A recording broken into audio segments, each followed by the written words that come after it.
কর্তব্যরত অবস্থায় বালুরঘাটের বিডিওকে মারধরের অভিযোগে উপযুক্ত সুভাষ সরকারকে গ্রেফতার করেছে পুলিশ। পাশাপাশি এই ঘটনার জেরে পাল্টা আন্দোলনে নেমেছে বিজেপির অভিযোগ, তৃণমূলকে সুবিধা পাইয়ে দিতে মৃত ব্যক্তিকে জীবিত দেখানো হয়েছে।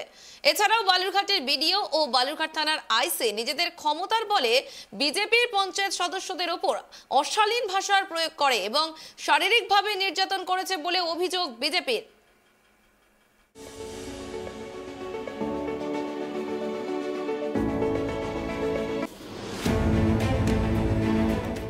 বিডিওর অপসারণ সহ বালুরঘাট থানার আইসির বিরুদ্ধে আইনগত ব্যবস্থা নেওয়ার দাবিতে বুধবার বালুরঘাটে এসডিও অফিসের সামনে অবস্থান বিক্ষোভ করে প্রদর্শন দেখালো দক্ষিণ দিনাজপুর জেলা বিজেপির নেতৃত্বরা।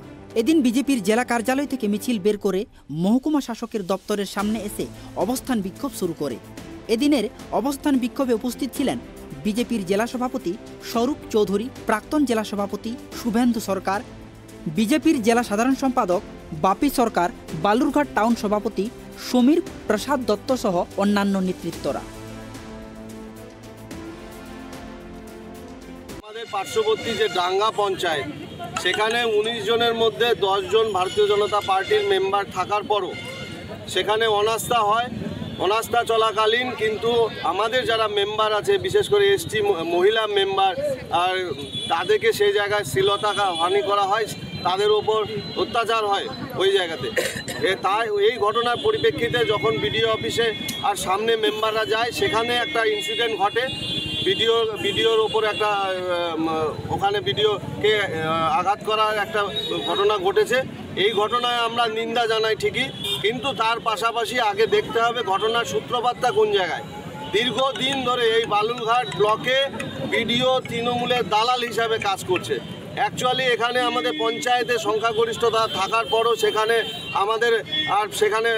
প্রধান আমাদের হতে পারছে না, এবং বিভিন্ন ক্ষেত্রে আমরা দেখতে পাচ্ছি যে বিডিও প্রশাসনকে লেলিয়ে দিয়ে আমাদের কর্মীদের ওপর মিথ্যা মামলা দেওয়া চলছে। আপনারা জানেন যে আর সেখানে অনাস্থা চলাকালীন প্রশাসনের লোকেরা আমাদের মেম্বারদের ওপর আর অত্যাচার করেছে। এদিন মহকুমা শাসকের দপ্তরের সামনে এসে দলীয় কর্মীরা রাস্তা অবরোধ করে বিক্ষোভ প্রদর্শন করতে শুরু করে।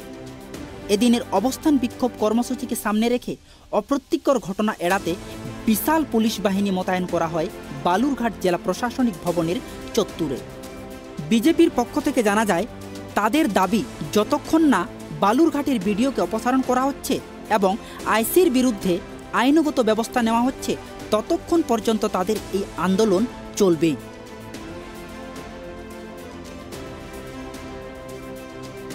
ঘোরাবার চেষ্টা করছেন, যেহেতু তাদের প্রথম সারির একজন ব্লকের নেতৃত্ব, যিনি মণ্ডল কমিশনের সভাপতি বলছেন, মণ্ডলের সভাপতি বলে নিজেকে দাবি করছেন বা বিজেপি দাবি করছেন, তাকে বাঁচাবার উদ্দেশ্যে তারা প্রশাসনের উপর একটা প্রেশার ক্রিয়েট করার চেষ্টা করছে। এটা তাদের রাজনৈতিক কৌশল। আমি মনে করি প্রশাসন এই রাজনৈতিক কৌশলের কাছে নতি স্বীকার করবে না, এবং বাংলার পুলিশ, বিশেষ করে দক্ষিণ দিনাজপুরের পুলিশের প্রতি আমাদের পূর্ণ আস্থা আছে, তারা সঠিক পথেই চলছে। দ্বিতীয়ত হচ্ছে, আপনি বললেন যে মৃত ব্যক্তি, আমি প্রথমেও বলেছি, আজকেও বলছি এবং পরেও বলবো, যদি কোনো ভুল ত্রুটি প্রশাসন করে থাকে তার জন্য রেমেডিটা আমাদের সংবিধানে দেওয়া আছে, এবং সেটা আদালতের মাধ্যমে এসে সেই অর্ডারের বিরুদ্ধে চ্যালেঞ্জ করতে পারত, আপার অথরিটির কাছে জানাতে পারত। তার মানে এই নয় একটা জিনিস কেউ করেছেন বা করছেন, সেখানকার ঢেউ নিয়ে এসে 3 কিলোমিটার দূরে এসে বিডিওকে হামলা করবে, এটা ঠিক।